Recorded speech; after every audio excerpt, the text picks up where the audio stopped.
सुज़लॉन और ओबरॉय रियल्टी जैसे काउंटर्स जहां पर अच्छी खासी तेजी है। चंदन जी, आपसे एक टेक जानना चाहेंगे। देखिए, आज सत्र में सुज़लॉन में भी हमने देखा 59-90 तक के लेवल 60 को पार नहीं कर पा रहा है, लेकिन अच्छी मजबूती नजर आ रही है। क्या राय होगी शॉर्ट टर्म पर्सपेक्टिव के लिए? टेक्निकली चार्ट्स कैसे नजर आ रहे हैं? और यूनाइटेड स्पिरिट्स तो ऑफ कोर्स आउट परफॉर्म कर ही रहा है। जोन की बात करें तो देखिए यहाँ पे एक पॉजिटिव सेटअप देखने को मिल रहा है। इनफैक्ट निफ्टी एनर्जी इंडेक्स में कहीं ना कहीं एक पॉजिटिव सेटअप सेंटीमेंट बना है। सुजलोन में आई थिंक नीचे के लेवल से रिकवरी बननी है। 5650 के सपोर्ट से 65 रुपए तक के टारगेट बनने चाहिए। ओबराय रियल्टी की आपने बात की, यहाँ पे हमारा स्ट्रॉन्ग कन्विक्शन है। इनफैक्ट आज से 5-6 दिन पहले एक ब्रेकआउट दिया था जब 1700 के ऊपर होल्ड हुआ। अभी high top side bottom formation बन रहा है। इमीडिएट सपोर्ट लगभग 1740 पे बनेगा, ऊपर में 1860 के टारगेट के लिए। अब हम बात करते हैं yes bank. But yes bank से बात करने से पहले मैं आपको बताना चाहता हूं कि एक रेगुलेटर का एक नोटिफिकेशन आया, नोटिफाई किया उन्होंने कि बैंक निफ्टी में अब 12 की जगह 14 स्टॉक रहेंगे और किसी भी काउंटर का वेटेज एक सर्टेन परसेंटेज के आसपास, उससे ज्यादा नहीं रहेगा। और टॉप 3 काउंटर से उनका वेटेज 45% से ज्यादा नहीं रहेगा।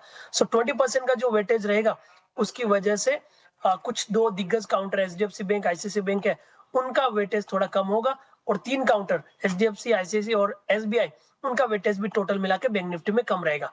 तो बिल्कुल अच्छा निर्णय है। बट उसके चलते 2 और काउंटर ऐड होंगे, उनके चलते कुछ काउंटर में मोमेंटम है। और जिस हिसाब से डेटा सेटअप और इनका जो प्राइस बिहेवियर बता रहा है, तो यस बैंक, इंडियन बैंक और यूनियन बैंक इस दौड़ में हो सकते हैं, जो बैंक निफ्टी के 12 के बाद में जो 2 और काउंटर ऐड होंगे उनमें शामिल हो सकते हैं। तो वो एक पॉजिटिव सेंटीमेंट इस काउंटर के लिए शायद बन सकता है।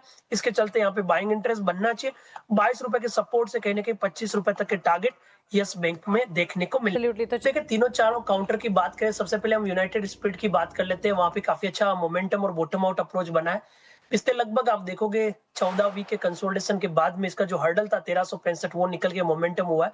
तो बुलिश बायस रहा, बट ओवरऑल गैप अप हो चुका है। तो हल्का सा डिप का वेट करें। 1415 मेजर सपोर्ट का काम करेगा 1500 तक के लेवल के लिए। सुजलोन की बात करें तो देखिए यहाँ पे एक पॉजिटिव सेटअप देखने को मिल रहा है। इनफैक्ट निफ्टी एनर्जी इंडेक्स में कहीं ना कहीं एक पॉजिटिव सेटअप सेंटीमेंट बना है। एब्सोल्युटली। तो चलिए, ये राय फिलहाल हमें मिलती हुई ताज़ा खरीदारी वाले काउंटर्स पर United Spirits, Yes Bank, Suzlon, Oberoi Realty जैसे चार्ट्स हैं जहां पर अच्छे खासे मूव्स यहाँ पर बिल्टअप होते हुए लॉन्ग्स बिल्टअप के कैंडिडेट्स हैं ये। और मार्केट के हीट मैप को देखेंगे तो इसके अलावा भी लॉन्ग्स बिल्टअप आपको Aurobindo pharma, Canara bank, Eicher Motors, Punjab national bank में मिल जाएंगे, जहां पर करीब 2 से लेकर 2.5% तक की मजबूती इस वक्त नजर आ रही है। चलिए, ताज़ा खरीदारी जहां पर है उस पर तो राय हमने ली, लेकिन अब आगे बढ़ेंगे और अब बात करते हैं शॉर्ट कवरिंग के कैंडिडेट्स की, यानी कि जहां से बिकवाली छटती हुई नजर आ रही है। कन्विक्शन